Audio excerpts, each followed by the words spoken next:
નમસ્કાર વહાલા વિદ્યાર્થી મિત્રો, સ્વાગત છે આપ સર્વ વિદ્યાર્થી મિત્રોનું તમારી પોતાની યુટ્યુબ ચેનલમાં। આજે આપણે ધોરણ 12ના વાણિજ્ય વ્યવસ્થા અને સંચાલન વિષયના પાઠ નંબર 12 ધંધાકીય પર્યાવરણના સ્વાધ્યાયનું સંપૂર્ણ સોલ્યુશન મેળવીશું। આપણી આ ચેનલમાં ધોરણ 12 વાણિજ્ય વ્યવસ્થા અને સંચાલન વિષયના બધા જ પાઠના સ્વાધ્યાયના સોલ્યુશન મૂકી દીધેલ છે, તેની લિંક ડિસ્ક્રિપ્શન બોક્સમાં આપી દીધી છે। તો વિદ્યાર્થી મિત્રો, જોઈએ પ્રશ્ન નંબર 1। નીચેના પ્રશ્નોના જવાબ માટે સાચો વિકલ્પ શોધો। તો તેમાં પહેલું છે ઔદ્યોગિક વિકાસ અને નિયમન ધારો કયા વર્ષમાં અસ્તિત્વમાં આવ્યો? તો જવાબમાં આવશે વિકલ્પ એ 1951। ત્યારબાદ બીજું છે આવશ્યક ચીજ વસ્તુઓનો ધારો કયા વર્ષમાં અસ્તિત્વમાં આવ્યો? તો જવાબમાં આવશે વિકલ્પ બી 1955। ત્રીજું છે ટ્રેડમાર્ક ધારો કયા વર્ષમાં અસ્તિત્વમાં આવ્યો? તો જવાબમાં આવશે વિકલ્પ સી 1969। ત્યારબાદ ચોથું છે પ્રમાણભૂત વજન અને માપ ધારો કયા વર્ષમાં અસ્તિત્વમાં આવ્યો? તો જવાબમાં આવશે વિકલ્પ સી 1969। પાંચમું છે ગ્રાહક સુરક્ષા ધારો કયા વર્ષમાં અસ્તિત્વમાં આવ્યો? તો જવાબમાં આવશે વિકલ્પ ડી 1986। ત્યારબાદ તેમાં છઠ્ઠું છે ભારતમાં ઉદારીકરણ, ખાનગીકરણ અને વૈશ્વિકીકરણની શરૂઆત કયા વર્ષથી થઈ? તો જવાબમાં આવશે વિકલ્પ બી 1991। ત્યારબાદ તેમાં સાતમું છે ભારતીય ચલણ રૂપિયાને કઈ સંજ્ઞા આપવામાં આવી છે? તો જવાબમાં આવશે વિકલ્પ સી। આઠમું છે વિદેશી હુડિયામણ માટે ભારતમાં હાલ કયો કાયદો અસ્તિત્વમાં છે? તો જવાબમાં આવશે વિકલ્પ ડી ફેમા। ત્યારબાદ તેમાં નવમું છે નીચેના વિકલ્પો પૈકી કયો લાભ ખાનગીકરણનો નથી? તો જવાબમાં આવશે વિકલ્પ સી કર્મચારીઓનું શોષણ। ત્યારબાદ તેમાં 10મું છે નીચેના વિકલ્પો પૈકી કયો લાભ ખાનગીકરણનો છે? તો જવાબમાં આવશે વિકલ્પ ડી ગુણવત્તાયુક્ત વસ્તુ કે સેવાનું ઉત્પાદન। ત્યારબાદ જોઈએ પ્રશ્ન નંબર 2। નીચેના પ્રશ્નોના એક વાક્યમાં જવાબ આપો। તેમાં પહેલું છે ધંધાકીય પર્યાવરણ સાથે સંકળાયેલ પરિબળોના માત્ર નામ આપો। તો જવાબમાં લખશું ધંધાકીય પર્યાવરણ સાથે સંકળાયેલા પરિબળોના નામ આ મુજબ છે। તેમાં પહેલું છે આંતરિક અને બાહ્ય। તેમાં પહેલું છે આર્થિક, બીજું સામાજિક, ત્રીજું સાંસ્કૃતિક, ચોથું ટેકનોલોજીકલ, પાંચમું રાજકીય અને છઠ્ઠું ધારાકીય। ત્યારબાદ બીજો સવાલ છે ધંધાકીય પર્યાવરણ સાથે સંકળાયેલા જૂથોના માત્ર નામ આપો। તો જવાબમાં લખશું ધંધાકીય પર્યાવરણ સાથે સંકળાયેલા જૂથોના નામ આ મુજબ છે। તેમાં પહેલું છે ગ્રાહકો, બીજું કર્મચારીઓ, ત્રીજું હરીફો અને ચોથું માલ પૂરો પાડનારાઓ। ત્યારબાદ તેમાં ત્રીજો સવાલ છે ધંધાકીય પરિબળોને મુખ્યત્વે કયા બે ભાગમાં વહેંચી શકાય છે? તો જવાબમાં લખશું ધંધાકીય પર્યાવરણના પરિબળોને મુખ્યત્વે બે ભાગમાં વહેંચી શકાય છે। પહેલું આંતરિક પરિબળો અને બીજું બાહ્ય પરિબળો। ત્યારબાદ ચોથો સવાલ છે ધંધાકીય પર્યાવરણના આંતરિક પરિબળોના માત્ર નામ આપો। તો જવાબમાં લખશું ધંધાકીય પર્યાવરણના આંતરિક પરિબળોના નામ આ મુજબ છે। તેમાં પહેલું ધંધાના હેતુઓ, બીજું કર્મચારીઓ અને ત્રીજું સંચાલકીય માળખું વગેરે। પાંચમો સવાલ છે માથાદીઠ આવકમાં ક્યારે વધારો થઈ શકે? તો જવાબમાં લખશું જે પ્રમાણમાં રાષ્ટ્રીય આવક વધે તે પ્રમાણમાં જો વસ્તી ન વધે, એટલે કે આવકનો વધવાનો દર વસ્તીના વધવાના દર કરતાં વધુ હોય તો માથાદીઠ આવકમાં વધારો થઈ શકે છે। ત્યારબાદ છઠ્ઠું છે નાણાકીય નીતિમાં કઈ બાબતોનો સમાવેશ થાય છે? તો જવાબમાં લખશું નાણાકીય નીતિમાં વ્યાજના દરોમાં ફેરફાર, ફુગાવાનો દર, શાક સર્જન અને શાક પ્રાપ્યતાના વગેરે બાબતોનો સમાવેશ થાય છે।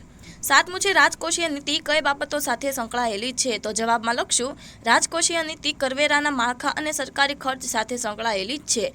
આઠમું છે સાંસ્કૃતિક પરિબળોમાં કઈ બાબતોનો સમાવેશ થાય છે? તો જવાબમાં લખશું સાંસ્કૃતિક પરિબળોમાં પરંપરાઓ, રીતિરિવાજો, રહેણીકરણીની માન્યતાઓ, ટેવો વગેરે બાબતોનો સમાવેશ થાય છે। ત્યારબાદ નવમું છે ગ્રાહકો સમજી શકે અને સરળતાપૂર્વક ઉપયોગ કરી શકે તે માટે બેંકોએ શેની શરૂઆત કરી છે? તો જવાબમાં લખશું ગ્રાહકો સમજી શકે અને સરળતાપૂર્વક ઉપયોગ કરી શકે તે માટે બેંકોએ ઈ બેન્કિંગ અને એમ બેન્કિંગની શરૂઆત કરી છે।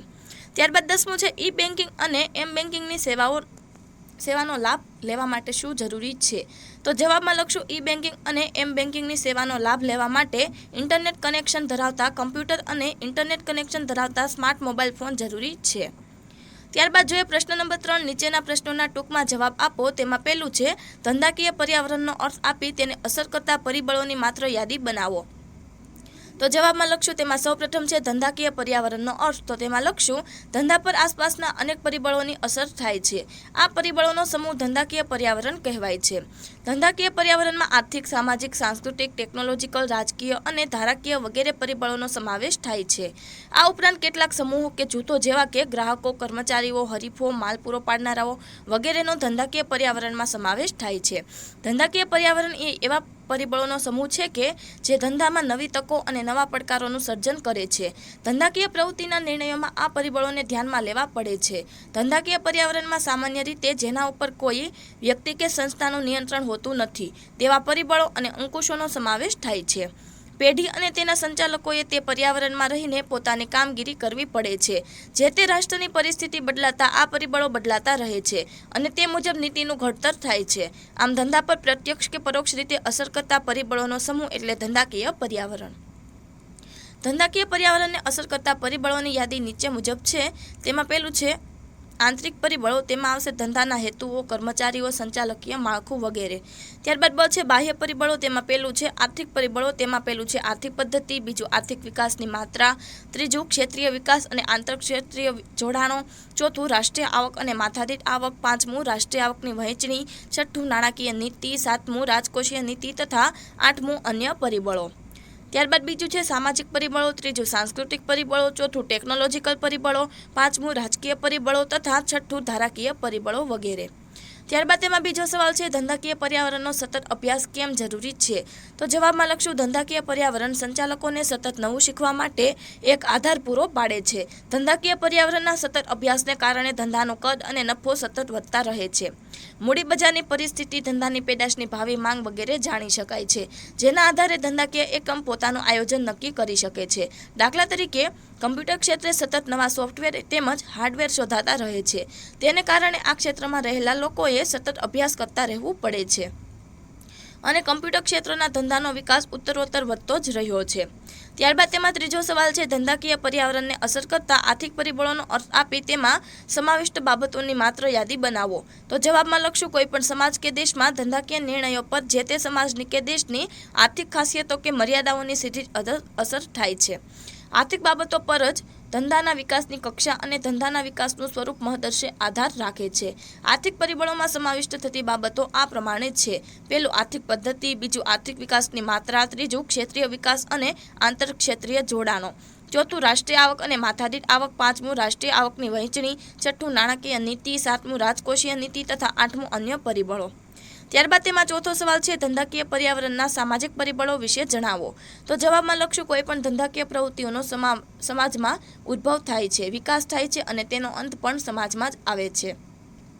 ધંધાકીય પ્રવૃત્તિને સમાજથી અલગ પાડીને તેનો અભ્યાસ કરી શકાય નહીં. સમાજ એટલે માનવ સમુદાય, સામાજિક સંસ્થાઓ, સામાજિક રીતિ રિવાજો અને પરંપરાઓ. સમાજ સતત ગતિશીલ કે પરિવર્તનશીલ હોય છે. લોકોની રહેણીકરણી અને જીવનશૈલી કાયમ માટે એકસરખી કે અકબંધ રહેતી નથી. તેમાં થતા પરિવર્તનો કે ફેરફારોની ધંધાકીય પરિબળ પર અસર થાય છે. સમાજના લોકોની માન્યતા, જીવન જીવવાનો અભિગમ વગેરે એક સરખા હોતા નથી. મોટાભાગના લોકો પોતાની માન્યતાઓ અને રીત રિવાજોને આધારે તેમના વિકાસને લગતા નિર્ણયો લે છે. લોકો કઈ આર્થિક પ્રવૃત્તિ કરવી, કઈ રીતે કરવી, કેટલા પ્રમાણમાં કરવી વગેરે બાબતોને લગતા નિર્ણયો તેમના ધર્મ, જ્ઞાતિ, સંપ્રદાય, આપતજનોનું વર્તુળ વગેરેને ધ્યાનમાં લઈને લે છે. જે દેશમાં સામાજિક સંસ્થાઓ પ્રભુત્વ ધરાવતી હોય ત્યાં આ પ્રકારનું વલણ જોવા મળે છે. આપણા સમાજમાં પણ અમુક ખાસ પ્રકારના ધંધાઓ સાથે જ્ઞાતિ અને સામાજિક જૂથોનો ગાઢ સંબંધ જોવા મળે છે. જે વર્ગ સામાજિક બંધનોથી જેટલે અંશે મુક્ત હોય તે વર્ગમાં વિકાસની કક્ષા વધારે અને વિકાસનું સ્વરૂપ અલગ હોય છે. આવો વર્ગ નવી વિચારસરણીને સ્વીકારે જ છે. તેથી ત્યાં ધંધાકીય પ્રવૃત્તિને તેટલે અંશે ઉત્તેજન મળે છે. સમાજના સાંસ્કૃતિક પરિબળો પર ધંધાકીય પ્રવૃત્તિઓ પર અસર કરે છે. આવા પરિબળોમાં રીત રિવાજો, પરંપરાઓ, રહેણીકરણની માન્યતાઓ, ટેવો વગેરેનો સમાવેશ થાય છે. આવા પરિબળો ધંધાકીય એકમોની નિર્ણય પ્રક્રિયા પર અસર કરે છે. ત્યારબાદ તેમાં પાંચમો સવાલ છે ધંધાકીય પર્યાવરણના રાજકીય પરિબળો એટલે શું? તો જવાબમાં લખશું રાજકીય પરિબળો એટલે સરકાર સાથે સંકળાયેલ પરિબળો અને જે પક્ષની સરકાર હોય તેની આર્થિક વિચારધારા સાથે સંકળાયેલા પરિબળો. રાજકીય પરિબળોમાં કયા રાજકીય પક્ષની સરકાર છે, સરકારનું ઉદ્યોગો પ્રત્યેનું વલણ, હિત ધરાવતા જૂથો દ્વારા થતો પ્રચાર, કાયદાઓ ઘડવામાં અને તેનો અમલ કરવામાં સરકારની સક્રિયતા, રાજકીય પક્ષોની પોતાની વિચારધારાઓ વગેરેનો સમાવેશ થાય છે. દાખલા તરીકે પશ્ચિમ બંગાળમાં ટાટા ગ્રુપની ટાટા મોટર્સ કંપનીની નેનો મોટર કારના પ્રોજેક્ટ બાબતમાં પ્રચંડ વિરોધ થતાં ટાટા ગ્રુપે પોતાનો પ્લાન્ટ ખસેડવાનો નિર્ણય લીધો. ગુજરાત સરકારે આ જ પ્રોજેક્ટ માટે અનેક પ્રોત્સાહનો આપવાની શરતે સાણંદ નજીક પ્લાન્ટની સ્થાપના કરવા આમંત્રણ આપ્યું, જેનો ટાટા કંપનીએ સ્વીકાર કરતા ગુજરાત સરકાર ઉદ્યોગ સાહસિકોને ઉદારતાપૂર્વક સ્વીકારે છે તેવું વાતાવરણ સર્જાયું હતું, જેના કારણે ગુજરાતનો ઔદ્યોગિક વિકાસ ઝડપથી વધ્યો હતો. ત્યારબાદ તેમાં છઠ્ઠો સવાલ છે ઉદારીકરણનો અર્થ સમજાવો. તો જવાબમાં લખશું ભારતમાં 1947 થી 1991 સુધીનો સમયગાળો વ્યાપાર ઉદ્યોગો માટે અંકુશિત વાતાવરણનો રહ્યો. અગાઉ ધંધાકીય અર્થકારણ પર અનેક પ્રકારના નિયંત્રણો અને અંકુશો મૂકવામાં આવ્યા હતા. ઉદારીકરણ એટલે વેપાર ઉદ્યોગ પરથી બિનજરૂરી અંકુશો અને નિયંત્રણો દૂર કરવા અને તેની વૃદ્ધિ અને વિકાસ માટે યોગ્ય વાતાવરણ સર્જવું. ટૂંકમાં ઉદારીકરણ એટલે અંકુશિત અર્થકારણ ત્યાગી વેપાર ઉદ્યોગોને મુક્તિના વાતાવરણમાં મૂકવા. 1991ના જુલાઈ માસ સુધી ધંધાકીય અર્થવ્યવસ્થા પર વિવિધ પ્રકારના અંકુશો અને પ્રતિબંધો મૂકવામાં આવ્યા હતા. ઉદારીકરણના ભાગરૂપે આ અંકુશો ધીમે ધીમે હળવા કરવામાં આવ્યા. કેટલાક ક્ષેત્રોમાંથી આ અંકુશો મોટા ભાગે કે સંપૂર્ણપણે નાબૂદ કરવામાં આવ્યા. ત્યારબાદ તેમાં સાતમો સવાલ છે ખાનગીકરણ એટલે શું. તો જવાબમાં લખશું જાહેર સાહસોની માલિકી અને સંચાલન ઉપરનો અંકુશ ખાનગી ક્ષેત્રના એકમો અથવા કંપનીઓને આપવો એટલે ખાનગીકરણ. આમ જાહેર સાહસોનું સંચાલન અને માલિકી ખાનગી એકમોને સોંપવાની પ્રક્રિયા એટલે ખાનગીકરણ. આઝાદી પછી એવી અપેક્ષા હતી કે અર્થતંત્રના કેટલાક હેતુઓની સિદ્ધિ માટે જાહેર ક્ષેત્ર ખૂબ જ મહત્વનો ભાગ ભજવશે. જાહેર ક્ષેત્ર અર્થતંત્રના વિકાસ માટે માળખાગત સુવિધાઓનું સર્જન કરશે અને ચાવીરૂપ ઉદ્યોગોનો વિકાસ કરશે. આઝાદી બાદના શરૂઆતના સમયમાં જ્યાં અપેક્ષિત વળતર ના મળે ત્યાં ખાનગી ક્ષેત્ર મૂડીરોકાણ કરવા તૈયાર ન હતું. સરકારે જાહેર ક્ષેત્રના વિકાસ દ્વારા માળખાગત સુવિધાઓનું સર્જન કરવાની શરૂઆત કરી અને અર્થતંત્રમાં જરૂરી માલસામાન અને સેવાઓનું ઉત્પાદન જાહેર ક્ષેત્ર દ્વારા શરૂ કર્યું. પંચવર્ષીય યોજનાઓમાં પણ જાહેર ક્ષેત્રને ખૂબ મહત્વ આપવામાં આવ્યું હતું. 1991 પછીના વર્ષોમાં આર્થિક નીતિના ભાગ તરીકે ખાનગીકરણ પણ સ્વીકાર્યું, જેને કારણે જાહેર ક્ષેત્રની ભૂમિકામાં ફેરફાર થયો. સતત નુકસાન કરતા જાહેર ક્ષેત્રમાં માળખાગત ફેરફારોની શરૂઆત થઈ અને કેટલાક જાહેર ક્ષેત્ર બંધ કરાયા. ઘણા બધા જાહેર ક્ષેત્રની ઇક્વિટી મૂડીમાં જાહેર જનતાને ભાગ અપાયો છે. ખાનગી ઉદ્યોગોને તે વેચવામાં આવ્યા, જેને ખાનગીકરણની પ્રક્રિયા કહે છે. ત્યારબાદ આઠમો સવાલ છે વૈશ્વિકીકરણ કેમ મહત્વનું છે. તો જવાબમાં લખશું જ્યારે કોઈ પણ દેશી વિદેશી કંપનીઓને પોતાના દેશમાં ધંધો કરવાની મંજૂરી આપે અને પોતાના દેશની કંપનીઓને વિદેશોમાં ધંધો કરવાની મંજૂરી આપે તો તેને વૈશ્વિકીકરણ કહેવાય. સમગ્ર વિશ્વના ધંધા ઉદ્યોગોનો વિકાસ થાય તે માટે વૈશ્વિક ધોરણે એક વ્યવસ્થા તંત્રની રચના જરૂરી બની અને વિશ્વ વ્યાપાર સંગઠનનું સ્વપ્ન સાકાર થયું. આ સંગઠન સમગ્ર વિશ્વમાં ધંધા ઉદ્યોગોનો વિકાસ થાય તે માટે પ્રયત્નશીલ છે. આ સંગઠન પોતાના સભ્ય દેશોના વૈશ્વિકીકરણના માર્ગમાં આવતા અવરોધોને દૂર કરવાના પ્રયત્નો કરે છે. ભારત આ સંગઠનની સ્થાપના થઈ ત્યારથી જ સભ્ય છે, જેથી વૈશ્વિકીકરણની પ્રક્રિયા ભારતમાં થોડી વધુ સરળ બની છે. વૈશ્વિકીકરણની નીતિ સ્વીકારવામાં ભાગરૂપે ભારતે વેપાર અને ટેરિફ અંગેના સામાન્ય કરારનો પણ સ્વીકાર કર્યો અને વિદેશી પેદાશો કે સેવાઓની દેશની અંદર આયાત કરવાની મંજૂરી કેટલીક શરતોને આધીન રહીને આપવામાં આવી. સેવા ક્ષેત્રના ખૂબ જ ઝડપી વિકાસ માટે વૈશ્વિકીકરણ જવાબદાર બન્યું છે. બેન્કિંગ, વીમો, પરિવહન, સંદેશાવ્યવહાર ક્ષેત્રે દેશની રાજકીય સરહદની મર્યાદાઓ દૂર થઈ છે અને કંપનીઓ આવી સેવાઓ વિશ્વના મોટાભાગના દેશો સુધી પહોંચાડી શકી છે. એટલે કે સમગ્ર વિશ્વ એક ગામડું બન્યું છે. વિશ્વનું ગ્રાહક બજાર વિકાસ પામતું જાય છે અને હવે ભારત પણ આ વ્યવસ્થાનો મહત્વનો ભાગ બનતું જાય છે. ત્યારબાદ જોઈએ પ્રશ્ન નંબર 4. નીચેના પ્રશ્નોના મુદ્દાસર જવાબ આપો. તેમાં પહેલું છે ધંધાકીય પર્યાવરણનો અર્થ સમજાવી તેનું મહત્વ સ્પષ્ટ કરો. તો જવાબમાં લખશું તેમાં સૌપ્રથમ છે ધંધાકીય પર્યાવરણનો અર્થ. તો તેમાં લખશું ધંધા પર આસપાસના અનેક પરિબળોની અસર થાય છે. આ પરિબળોનો સમૂહ ધંધાકીય પર્યાવરણ કહેવાય છે. ધંધાકીય પર્યાવરણમાં આર્થિક, સામાજિક, સાંસ્કૃતિક, ટેકનોલોજીકલ, રાજકીય અને ધારાકીય વગેરે પરિબળોનો સમાવેશ થાય છે. આ ઉપરાંત કેટલાક સમૂહો કે જૂથો જેવા કે ગ્રાહકો, કર્મચારીઓ, હરીફો, માલ પૂરો પાડનારાઓ વગેરેનો ધંધાકીય પર્યાવરણમાં સમાવેશ થાય છે. ધંધાકીય પર્યાવરણ એ એવા પરિબળોનો સમૂહ છે કે જે ધંધામાં નવી તકો અને નવા પડકારોનું સર્જન કરે છે. ધંધાકીય પ્રવૃત્તિના નિર્ણયોમાં આ પરિબળોને ધ્યાનમાં લેવા પડે છે. ધંધાકીય પર્યાવરણમાં સામાન્ય રીતે જેના ઉપર કોઈ વ્યક્તિ કે સંસ્થાનું નિયંત્રણ હોતું નથી તેવા પરિબળો અને અંકુશોનો સમાવેશ થાય છે. પેઢી અને તેના સંચાલકોએ તે પર્યાવરણમાં રહીને પોતાની કામગીરી કરવી પડે છે.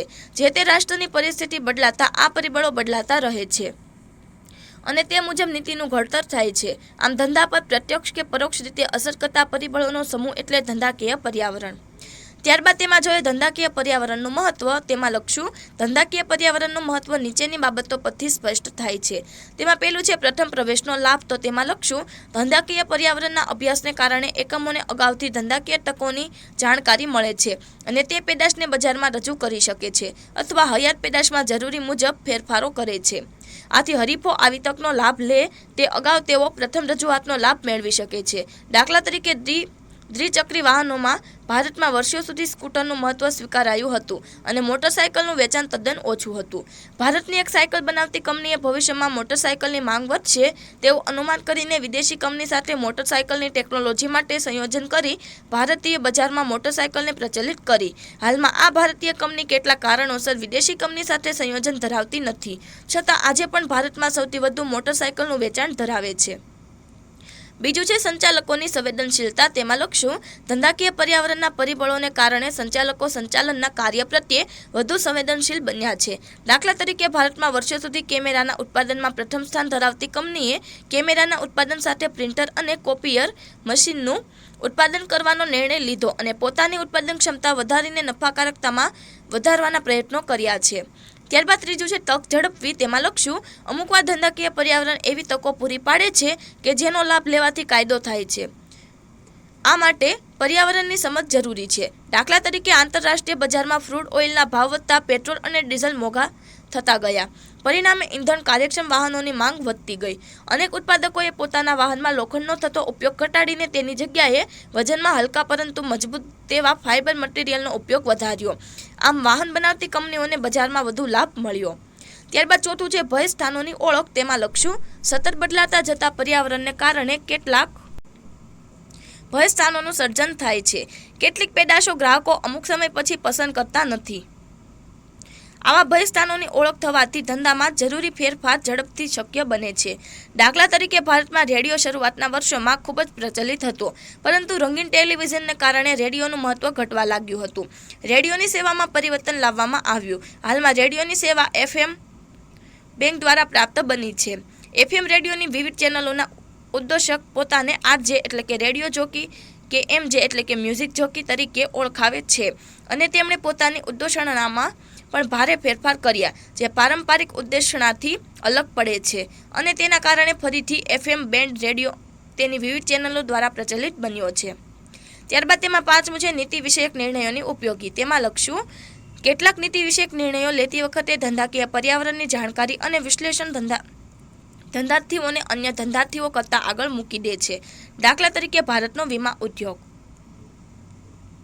આઝાદી બાદ વીમા ઉદ્યોગનું રાષ્ટ્રીયકરણ કરવામાં આવ્યું અને 1991 પછી આર્થિક નીતિઓમાં ફેરફારના ભાગ તરીકે ખાનગી ક્ષેત્ર વીમા કંપનીઓનું અસ્તિત્વ પણ સ્વીકારવામાં આવ્યું.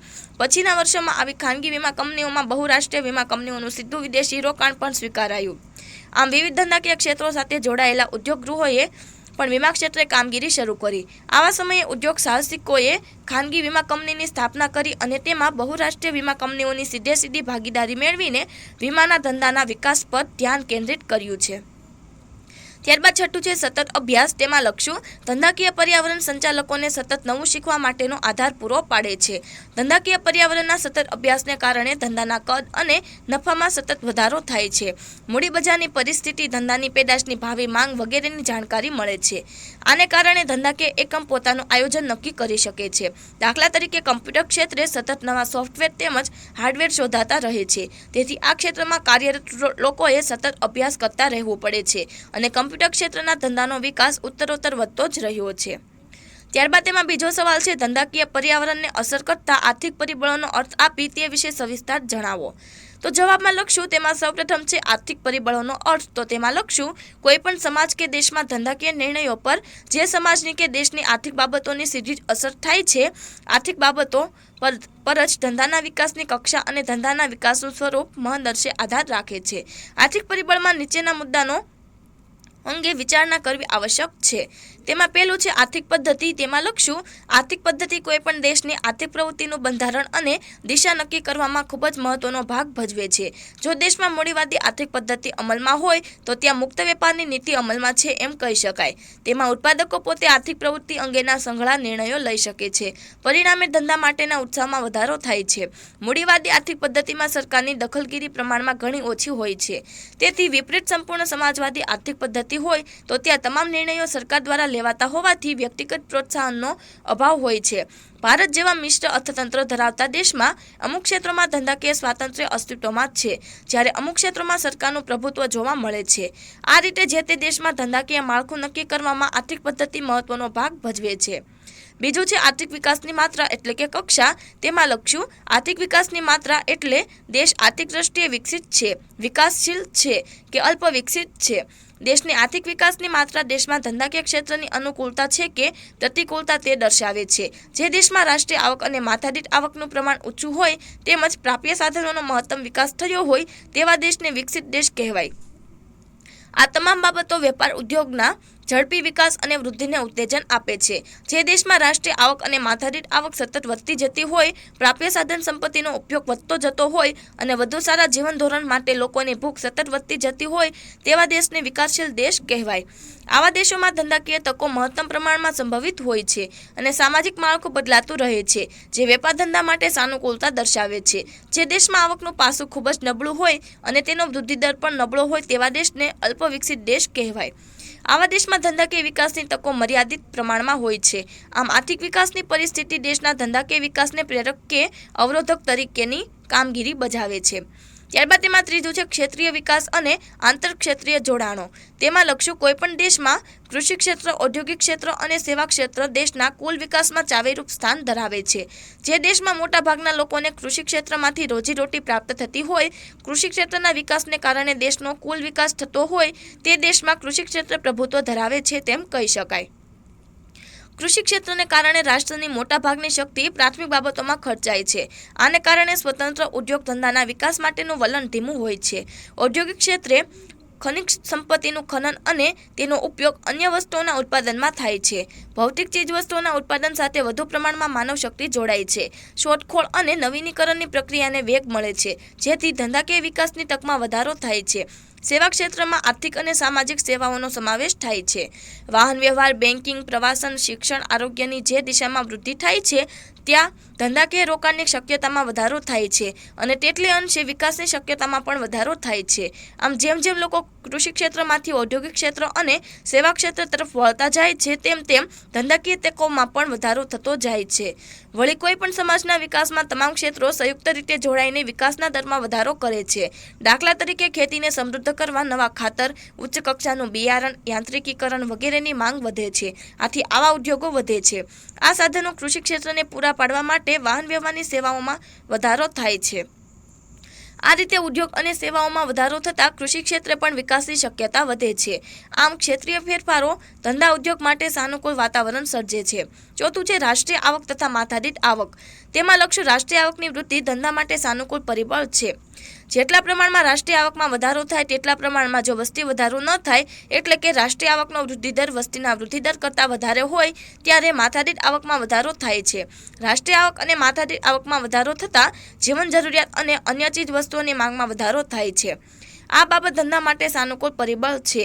આવી આવકમાં વધારો થતાં ઉચ્ચ ગુણવત્તાયુક્ત અને સગવડો વસ્તુઓની માંગમાં વધારો થાય છે. આવી વસ્તુઓનું ઉત્પાદન કરતા એકમો માટે તે સાનુકૂળ પરિબળ છે. દાખલા તરીકે મોટશોખની વસ્તુઓ, બ્રાન્ડેડ કપડાં વગેરે. પાંચમું છે રાષ્ટ્રીય આવકની વહેંચણી. તેમાં લખશું રાષ્ટ્રીય આવકની વહેંચણી એ સમાજના વિવિધ વર્ગો વચ્ચેની ભેદ રેખા દર્શાવે છે. જેમ રાષ્ટ્રીય આવકની વહેંચણીમાં અસમાનતા વધારે તેમ સગવડોમાં વધારો કરતી અને પ્રતિષ્ઠા મૂલ્ય ધરાવતી વસ્તુઓની માંગમાં વધારો થાય છે. રાષ્ટ્રીય આવકની વહેંચણીમાં થતા ફેરફારોની પણ વસ્તુઓ અને સેવાની માંગ પર અસર થાય છે. છઠ્ઠું છે નાણાકીય નીતિ. તેમાં લખશું વ્યાજના દરોમાં ફેરફાર, ફુગાવાનો દર, શાક સર્જન, શાક પ્રાપ્યતા વગેરેનો સમાવેશ નાણાકીય નીતિમાં થાય છે. દાખલા તરીકે મકાનની લોનમાં વ્યાજદર ઘટતા મકાનોની માંગમાં વધારો થાય છે અને તેથી મકાન બાંધકામ સાથે સંકળાયેલા અન્ય ઉદ્યોગ જેવા કે સિમેન્ટ, સ્ટીલ, ફર્નિચર, રેતી, કપચી, ઈંટો વગેરેની માંગમાં પણ વધારો થાય છે. સાતમું છે રાજકોષીય નીતિ. તેમાં લખશું રાજકોષીય નીતિ કરવેરાના માળખા અને સરકારી ખર્ચ સાથે સંબંધ ધરાવે છે. રાજકોષીય નીતિના મુખ્ય હેતુઓ નીચે મુજબ છે. તેમાં પહેલું સાધન સંપત્તિનો મહત્તમ ઉપયોગ કરવો. બીજું ઝડપી વિકાસ માટે સાધન સંપત્તિની શ્રેષ્ઠતમ ફાળવણી કરવી.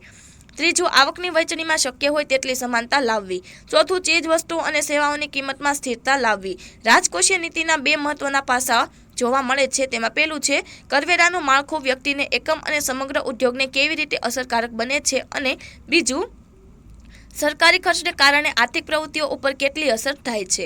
આઠમું છે અન્ય પરિબળો. તેમાં લખશું ધંધાકીય પર્યાવરણના અન્ય પરિબળો જેવા કે કાચો માલ અને તેનો પુરવઠો, યંત્ર સામગ્રી, નાણાકીય સગવડો, માનવ શક્તિ અને ઉત્પાદકતા વગેરે પણ અગત્યના આર્થિક પરિબળો છે.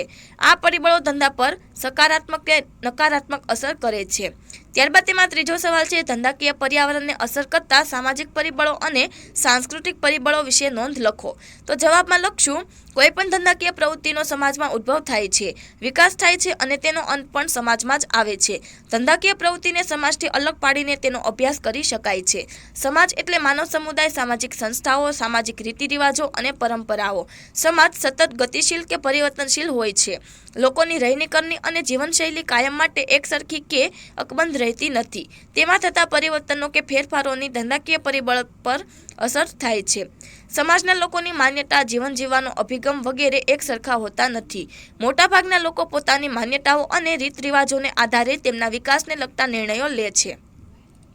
લોકો કઈ આર્થિક પ્રવૃત્તિ કરવી, કઈ રીતે કરવી, કેટલા પ્રમાણમાં કરવી વગેરે બાબતોને લગતા નિર્ણયો તેમના ધર્મ, જ્ઞાતિ, સંપ્રદાય, આપતજનોનું વર્તુળ વગેરેને ધ્યાનમાં લઈને લે છે। જે દેશમાં સામાજિક સંસ્થાઓ પ્રભુત્વ ધરાવતી હોય ત્યાં આ પ્રકારનું વલણ જોવા મળે છે। આપણા સમાજમાં પણ અમુક ખાસ પ્રકારના ધંધાઓ સાથે જ્ઞાતિ અને સામાજિક જૂથોનો ગાઢ સંબંધ જોવા મળે છે। જે વર્ગ સામાજિક બંધનોથી જેટલે અંશે મુક્ત હોય તે વર્ગમાં વિકાસની કક્ષા વધારે અને વિકાસનું સ્વરૂપ અલગ હોય છે। આવો વર્ગ નવી વિચારસરણીને સ્વીકારે છે, તેથી ત્યાં ધંધાકીય પ્રવૃત્તિને તેટલા અંશે ઉત્તેજન મળે છે। સમાજના સાંસ્કૃતિક પરિબળો પણ ધંધાકીય પ્રવૃત્તિઓ પર અસર કરે છે। આવા પરિબળોમાં રીત રિવાજો, પરંપરાઓ, રહેણીકરણી, માન્યતાઓ, ટેવો વગેરેનો સમાવેશ થાય છે। આવા પરિબળો ધંધાકીય એકમોની નિર્ણય પ્રક્રિયા પર અસર કરે છે। તેમાં જોઈએ સાંસ્કૃતિક પરિબળો, તેમાં લખશું, ધંધાકીય પ્રવૃત્તિઓ પર સમાજના સાંસ્કૃતિક પરિબળોની પણ અસર પડે છે। આવા પરિબળોમાં પરંપરાઓ, રીત રિવાજો, રહેણીકરણની માન્યતાઓ, ટેવો વગેરેનો સમાવેશ થાય છે, જેની અસર એકમોની નિર્ણય પ્રક્રિયા પર થાય છે। ઘણીવાર ધંધાના સંચાલકો સાંસ્કૃતિક પરિબળોની અવગણના કરે છે, પરિણામે વ્યૂહરચનાઓ નિષ્ફળ જવાનું જોખમ વધે છે। સુદૃઢ સંચાલકો દ્વારા ઉત્પાદિત અનેક પેદાશો સાંસ્કૃતિક પરિબળોની ઉપેક્ષાને કારણે બજારમાં નિષ્ફળતા પ્રાપ્ત કરે છે। આથી વિરુદ્ધ ઘણી પેદાશો આર્થિક રીતે સ્વીકાર્ય ન હોવા છતાં સાંસ્કૃતિક પરિબળોના સ્વીકારને કારણે સફળતા પ્રાપ્ત કરે છે। સાંસ્કૃતિક પરિબળો સતત પરિવર્તનશીલ હોય છે અને આ પરિવર્તન તબક્કાવાર અને સ્થિર રીતે ચાલતું રહે છે। ત્યારબાદ તેમાં ચોથો સવાલ છે, ઉદારીકરણ એટલે શું? ઉદારીકરણના ભાગરૂપે ભારતમાં કયા પગલાં ભરવામાં આવ્યા છે? તો જવાબમાં લખશું, ભારતમાં 1947 થી 1991 સુધીનો સમયગાળો વ્યાપાર ઉદ્યોગો માટે અંકુશિત વાતાવરણનો રહ્યો। અગાઉ ધંધાકીય અર્થકારણ પર અનેક પ્રકારના નિયંત્રણો અને અંકુશો મૂકવામાં આવ્યા હતા। ઉદારીકરણ એટલે વેપાર ઉદ્યોગ પરથી જરૂરી અંકુશો અને નિયંત્રણો દૂર કરવા અને તેની વૃદ્ધિ અને વિકાસ માટે યોગ્ય વાતાવરણ સર્જવું। ટૂંકમાં ઉદારીકરણ એટલે અંકુશિત અર્થકારણ ત્યાગી વેપાર ઉદ્યોગોને મુક્તિના વાતાવરણમાં મૂકવા। 1991ના જુલાઈ માસ સુધી ધંધાકીય અર્થવ્યવસ્થા પર વિવિધ પ્રકારના અંકુશો અને પ્રતિબંધો મૂકવામાં આવ્યા હતા।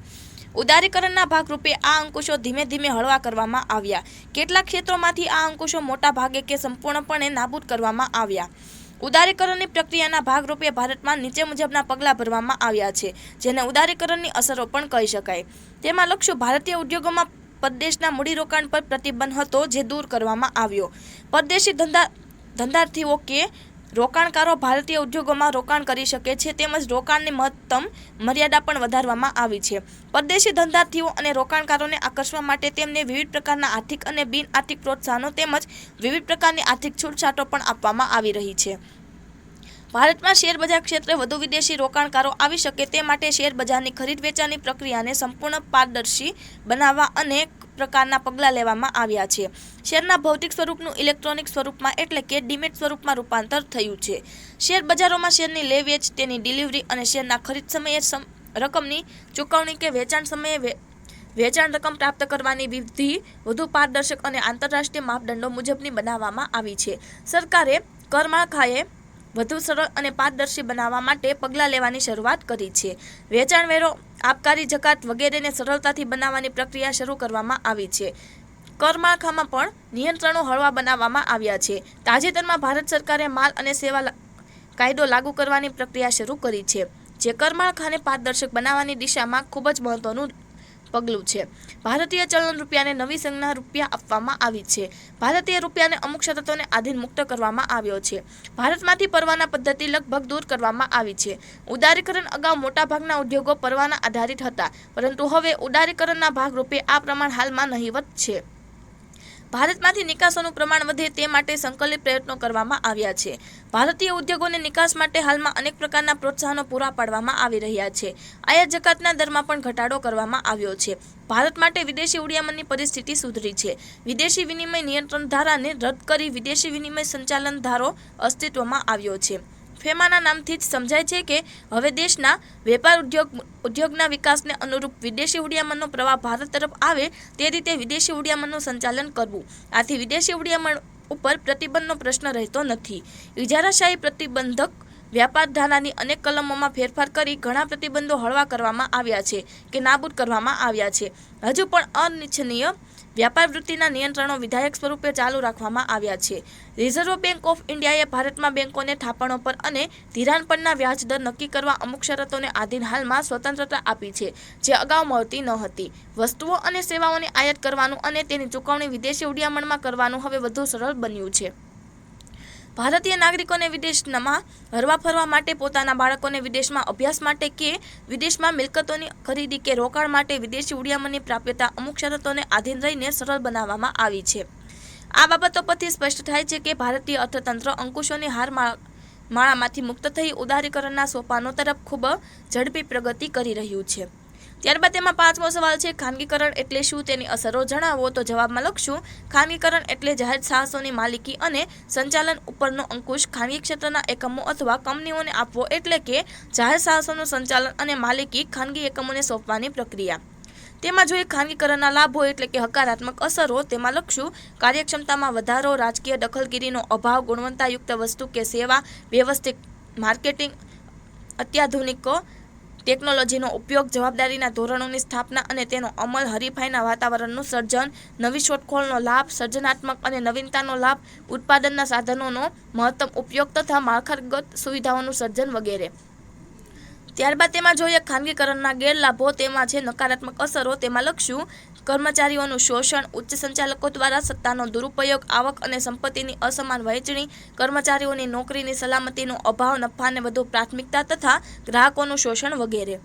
ત્યારબાદ જોઈએ પ્રશ્ન નંબર 5, નીચેના પ્રશ્નોના વિસ્તારપૂર્વક જવાબ આપો. તેમાં પહેલું છે, ધંધાકીય પર્યાવરણનો અર્થ આપી તેનો અભ્યાસ કેમ અત્યંત જરૂરી છે તે જણાવો. તો જવાબમાં લખશું, તેમાં સૌપ્રથમ છે ધંધાકીય પર્યાવરણનો અર્થ. તો તેમાં લખશું, ધંધા પર આસપાસના અનેક પરિબળોની અસર થાય છે. આ પરિબળોનો સમૂહ ધંધાકીય પર્યાવરણ કહેવાય છે. ધંધાકીય પર્યાવરણમાં આર્થિક, સામાજિક, સાંસ્કૃતિક, ટેકનોલોજીકલ, રાજકીય અને ધારકીય વગેરે પરિબળોનો સમાવેશ થાય છે. આ ઉપરાંત કેટલાક સમૂહો કે જૂથો જેવા કે ગ્રાહકો, કર્મચારીઓ, હરીફો, માલ પૂરો પાડનારાઓ વગેરેનો ધંધાકીય પર્યાવરણમાં સમાવેશ થાય છે. ધંધાકીય પર્યાવરણ એ એવા પરિબળોનો સમૂહ છે કે જે ધંધામાં નવી તકો અને નવા પડકારોનું સર્જન કરે છે. ધંધાકીય પ્રવૃત્તિના નિર્ણયોમાં આ પરિબળોને ધ્યાનમાં લેવા પડે છે. ધંધાકીય પર્યાવરણમાં સામાન્ય રીતે જેના ઉપર કોઈ વ્યક્તિ કે સંસ્થાનું નિયંત્રણ હોતું નથી તેવા પરિબળો અને અંકુશોનો સમાવેશ થાય છે. પેઢી અને તેના સંચાલકોએ તે પર્યાવરણમાં રહીને પોતાની કામગીરી કરવી પડે છે. જે તે રાષ્ટ્રની પરિસ્થિતિ બદલાતા આ પરિબળો બદલાતા રહે છે અને તે મુજબ નીતિનું ઘડતર થાય છે. આમ ધંધા પર પ્રત્યક્ષ કે પરોક્ષ રીતે અસર કરતા પરિબળોનો સમૂહ એટલે ધંધાકીય પર્યાવરણ. તેમાં જોઈએ ધંધાકીય પર્યાવરણનું મહત્વ. તેમાં લખશું, ધંધાકીય પર્યાવરણનું મહત્વ નીચેની બાબતો પરથી સ્પષ્ટ થાય છે.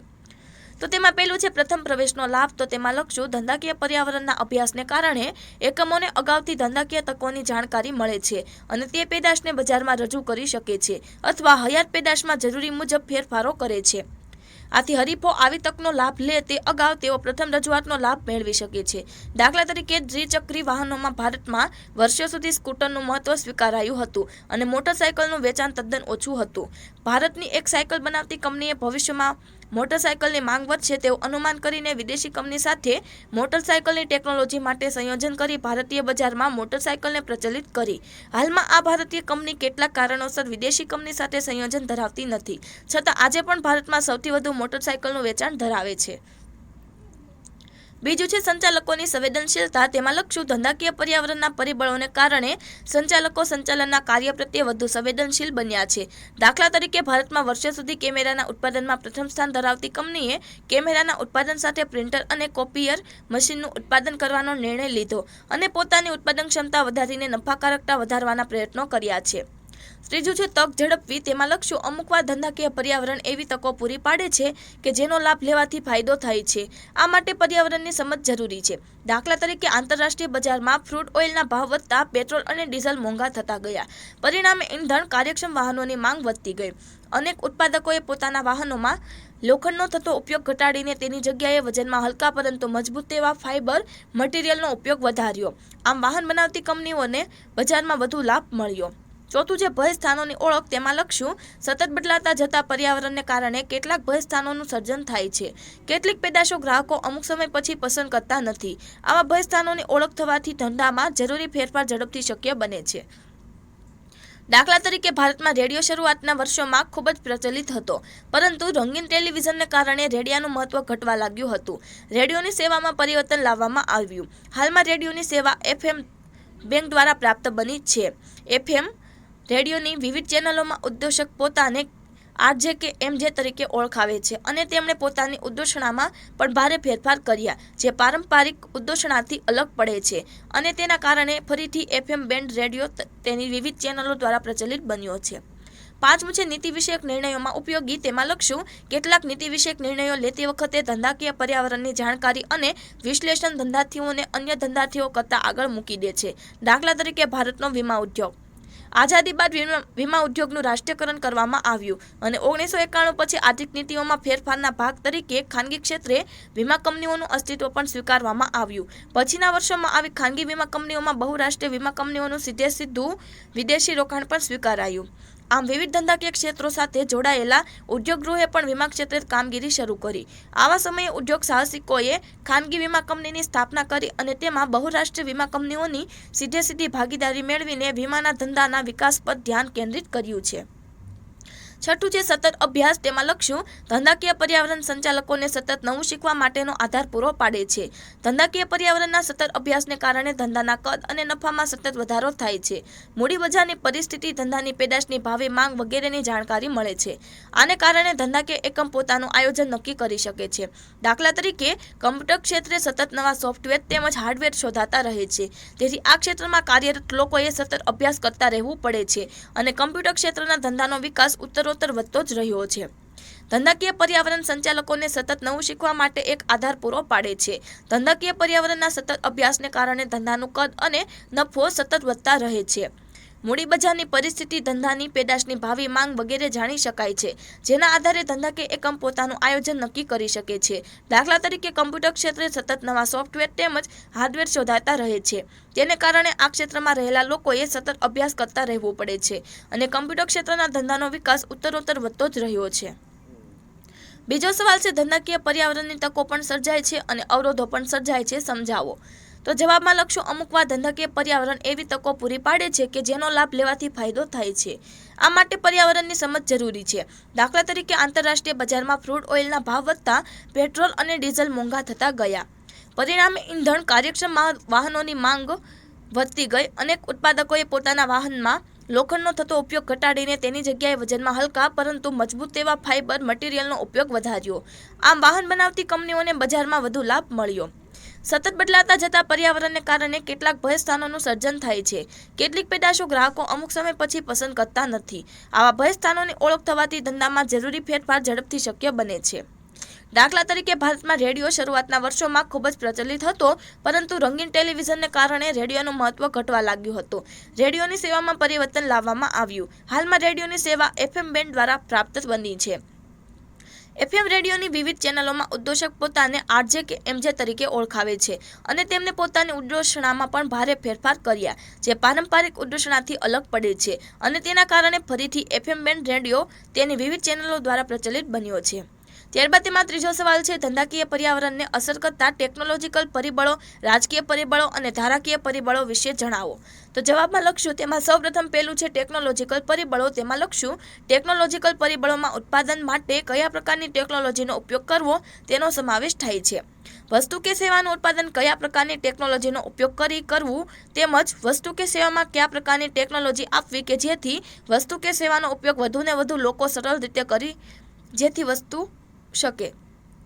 ટેકનોલોજીકલ પરિબળોમાં ખૂબ ઝડપથી પરિવર્તન થઈ રહ્યું છે, જે માટે દેશની અંદર થતા સંશોધનો કે વિકાસ અથવા વિદેશમાંથી સીધી કરવામાં આવતી આયાત જવાબદાર હોય છે. ભારતમાં એક તબક્કે યંત્રોનો ઓછામાં ઓછો ઉપયોગ કરી વધુ રોજગારીનું સર્જન કરવું જોઈએ તેવી બાબત સ્વીકારવામાં આવી હતી. જોકે ઉદાર ઔદ્યોગિક નીતિના ભાગ તરીકે યંત્રોનો મહત્તમ ઉપયોગ કરવો જોઈએ તે બાબત સ્વીકારવામાં આવી છે.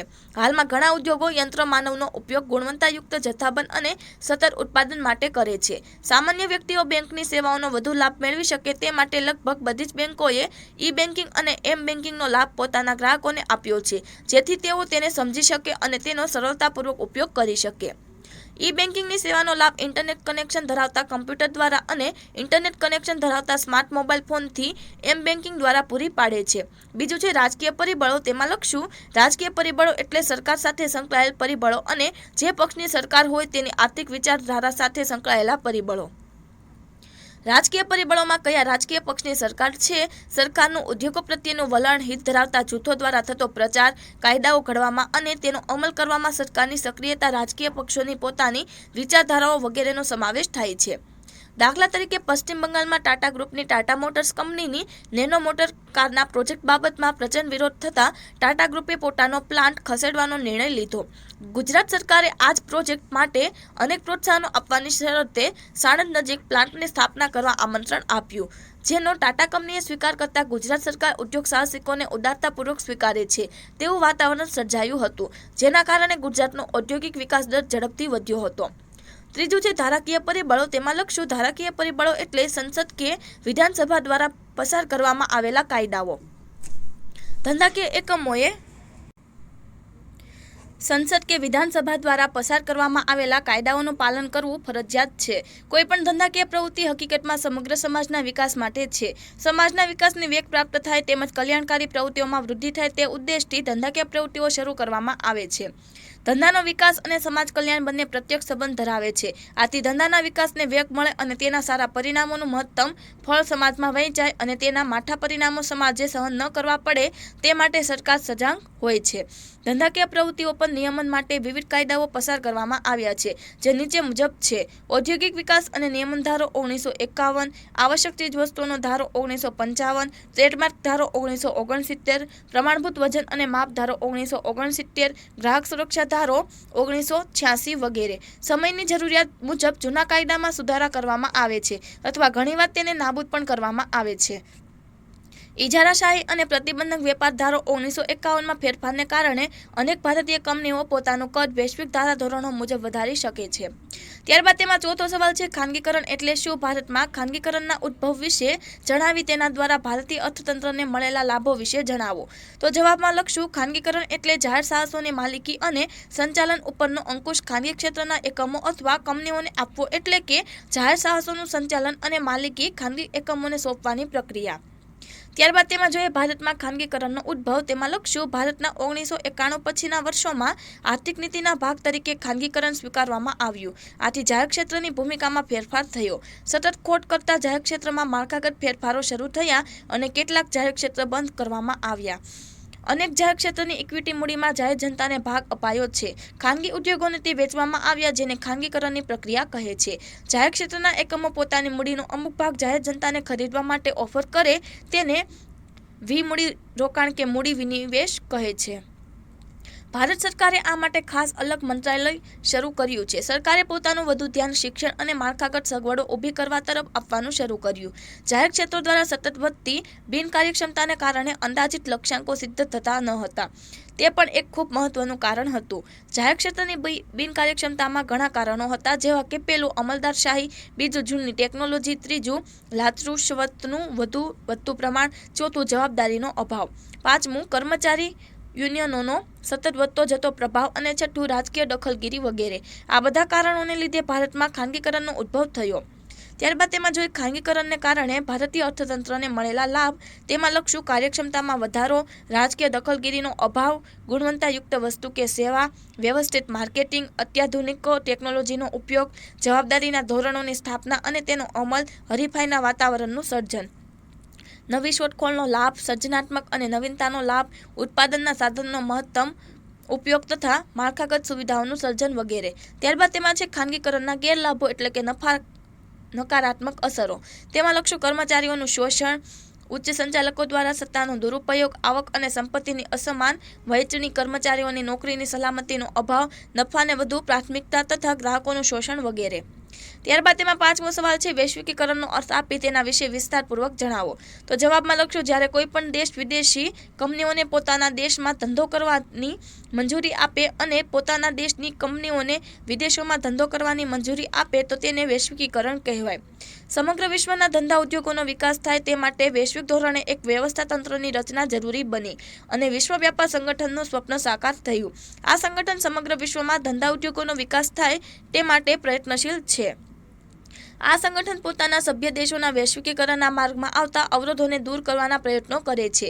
ભારત આ સંગઠનની સ્થાપના થઈ ત્યારથી જ સભ્ય છે. તેથી વૈશ્વિકીકરણની પ્રક્રિયા ભારતમાં થોડી વધુ સરળ બની છે. વૈશ્વિકીકરણની નીતિ સ્વીકારવાના ભાગરૂપે ભારતે વેપાર અને ટેરિફ અંગેનો સામાન્ય કરારનો પણ સ્વીકાર કર્યો અને વિદેશી પેદાશો કે સેવાઓની દેશની અંદર આયાત કરવાની મંજૂરી કેટલીક શરતોને આધીન રહીને આપવામાં આવી. સેવા ક્ષેત્રના ખૂબ ઝડપી વિકાસ માટે વૈશ્વિકીકરણ જવાબદાર બન્યું છે. બેન્કિંગ, વીમો, પરિવહન, સંદેશાવ્યવહાર ક્ષેત્રે દેશની રાજકીય સરહદની મર્યાદાઓ દૂર થઈ છે અને કંપનીઓ આવી સેવાઓ વિશ્વના મોટા ભાગના દેશો સુધી પહોંચાડી શકે છે. એટલે કે સમગ્ર વિશ્વ એક ગામડું બન્યું છે. વિશ્વનું ગ્રાહક બજાર વિકાસ પામતું જાય છે અને હવે ભારત પણ આ વ્યવસ્થાનો મહત્વનો ભાગ બનતું જાય છે. ત્યારબાદ છઠ્ઠો સવાલ છે, વૈશ્વિકીકરણની ભારતીય અર્થતંત્ર પર ઉદ્ભવેલ હકારાત્મક અને નકારાત્મક અસરો વિશે તમારા પ્રતિભાવ આપો. તો જવાબમાં લખશું, તેમાં સૌપ્રથમ છે વૈશ્વિકીકરણની ભારતીય અર્થતંત્ર પર ઉદ્ભવેલ હકારાત્મક અસરો. તેમાં લખશું, મોટા પાયા પર ઉત્પાદન શક્ય બને છે. હરીફાઈમાં વધારો થવાથી ગ્રાહકોના હકનું રક્ષણ થાય છે. ગ્રાહકોને નવતર અને પરવડી શકે તેવી ટેકનોલોજી પ્રાપ્ત થાય છે. ગુણવત્તાવાળી વસ્તુ કે સેવાની કિંમતમાં ઘટાડો થતાં વધુ ગ્રાહકો તેનો ઉપયોગ કરી શકે છે. રોજગારીની તકોનું સર્જન થાય છે. દેશમાં માળખાગત સુવિધાઓનું સર્જન ઝડપી બને છે. શિક્ષણનું મહત્વ વધતા દેશમાં શિક્ષણનું પ્રમાણ વધે છે. નવા ઉદ્યોગોની સ્થાપના સરળ બને છે. સમગ્ર વિશ્વ એક ગામડું બનતું જાય છે અને સરકારી અમલદારશાહી અને તુમારશાહીમાંથી મુક્ત મળે છે. ત્યારબાદ તેમાં જોઈએ વૈશ્વિકીકરણની નકારાત્મક અસરો. તેમાં લખશું, બજાર વ્યવસ્થાપનનું કાર્ય મુશ્કેલ બને છે અને ખર્ચમાં વધારો થાય છે. મોજશોખની વસ્તુઓ અને સેવાઓનું ઉત્પાદન અને વેચાણ જીવન જરૂરિયાતની ચીજ વસ્તુઓ અને સેવાઓના ભોગે વધતું જાય છે. લોકોની માનસિકતામાં ધીમો સુધારો નવા પ્રશ્નો સર્જે છે. એક દેશ કે ઉપખંડ કે ખંડની આર્થિક સ્થિતિની અસર અન્ય દેશો ઉપર ઝડપથી થાય છે.